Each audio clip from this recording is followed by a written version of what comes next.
বেশিরভাগ জায়গায় ছোট্ট হলেও পুরুষদের জন্য এখন নামাজের ব্যবস্থা রাখা হয়, কিন্তু পুরুষদের পাশাপাশি এখন আমাদের নারীরাও কাজ করেন, মায়েরা, বোনেরা, কন্যারা কাজ করেন।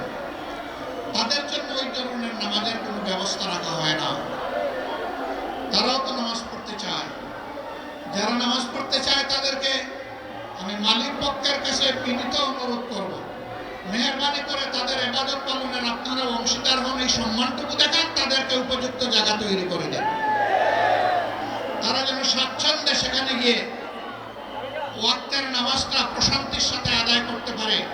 জুপে নয়, করিডোরে নয়, ফাঁকের মধ্যে দাঁড়ায় নয়, বরঞ্চ নামাজের জায়গায় গিয়েই যেন তারা নামাজটা আদায় করতে পারে।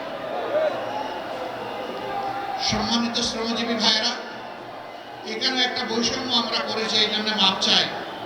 অথচ এখনকার স্লোগান হচ্ছে বৈষম্য মুক্ত সমাজ চাই।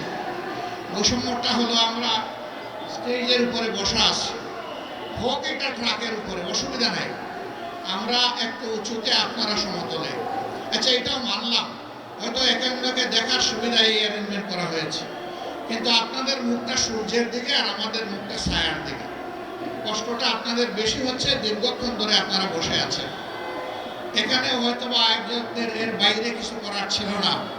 এই অনিচ্ছাকৃত যে বৈষম্য, আশা করি আল্লাহ তাআলা আমাদের ক্ষমা করবেন, আপনারাও ক্ষমা করে দেবেন। শ্রমিকদের প্রতি আমার একটু ভালোবাসার অন্যরকম অনুভূতি আছে। আমি বিশ্বাস করি, অন্তর থেকে বিশ্বাস করি, শ্রমিকরা রক্ত পানি করা, ঘাম জড়িয়ে যে অর্থ জোগাড় করে, এটা হালাল। সুতরাং তাদের গায়ের ঘামটা আমার কাছে আতরের মতো। আমি যখন কোথাও কোনো শ্রমিকের সংস্পর্শে যাই, কেউ কেউ তাদেরকে হাত মেলানো থেকে বিরত রাখতে চায়, আমি টান দিয়ে বলি, আসো ভাই, তোমার সাথে একটু বুক মিলাই, কারণ তোমার বুকের ঘামটা আমার জন্য আতর, সুগন্ধি, সৌভাগ্যের কারণ, তোমার রুজি হালাল। আল্লাহর হাবিব বলেছেন, ওই সমস্ত গরিব দুঃখী মেহনতি মানুষ সচ্ছল মানুষদের চাইতে 500 বছর আগে আল্লাহর জান্নাতে প্রবেশ করবে। আমি কেন তাদেরকে সম্মান করব না, কেন শ্রদ্ধা করব না, কেন ভালোবাসবো না? অবশ্যই আমাদেরকে ভালোবাসতে হবে। আজকের এই স্টেজটা মাশাআল্লাহ শ্রমিকদের দখলে। আমি তো আছি আপনাদের রুহানি সহকর্মী, কিন্তু একদম জিসমানি সহকর্মী হচ্ছেন সেক্রেটারি জেনারেল জামাতে ইসলামী। তিনি শ্রমিক কল্যাণ ফেডারেশনের কেন্দ্রীয় সভাপতি ছিলেন। এরপরে বসে আছেন আমাদের নায়েবে আমিরদের মধ্যে যিনি বয়সে জ্যেষ্ঠ, জনাব অধ্যাপক মুজিবুর রহমান সাহেব, তিনিও আপনাদের কেন্দ্রীয় সভাপতি ছিলেন। এরপরে আরেক নায়েবে আমির, তিনি বর্তমান কেন্দ্রীয় সভাপতি। একজন মাত্র নায়েবে আমির বাকি আছে, ডক্টর সৈয়দ আব্দুল্লাহ মোহাম্মদ তাহের।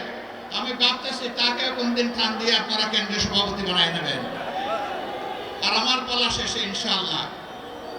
কাজেই শ্রমিকদেরকে আমরা কিভাবে মূল্যায়ন করি, এই বিষয়টা আজকের স্টেজে একটা তার প্রতিচ্ছবি। আলহামদুলিল্লাহ, আমরা আসলে মানুষের মধ্যে কোনো বৈষম্য দেখতে চাই না, এবং মানুষকে তার কর্ম, শ্রম কিংবা শিক্ষা অথবা পেশাগত জীবন দিয়ে আমরা বিবেচনা করতে চাই না।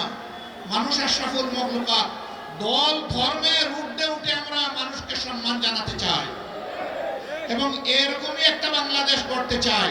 সেই বাংলাদেশটা আল্লাহর কোরআনের ভিত্তিতেই সম্ভব, রাসূল মুহাম্মদ সাল্লাল্লাহু আলাইহি সাল্লামের মাদানী শাসন ব্যবস্থার মাধ্যমে সম্ভব। বাংলাদেশ জামাতে ইসলামী এই সম্মান এবং শান্তির শাসন ব্যবস্থা কায়েম করার জন্য লড়াই করে যাচ্ছে। এই লড়াইয়ে আপনারা অংশীদার, গর্বিত অংশীদার। আপামর শ্রমিক জনতাকে এর সাথে সম্পৃক্ত করার এই লড়াই আপনাদেরকে অব্যাহত রাখতে হবে।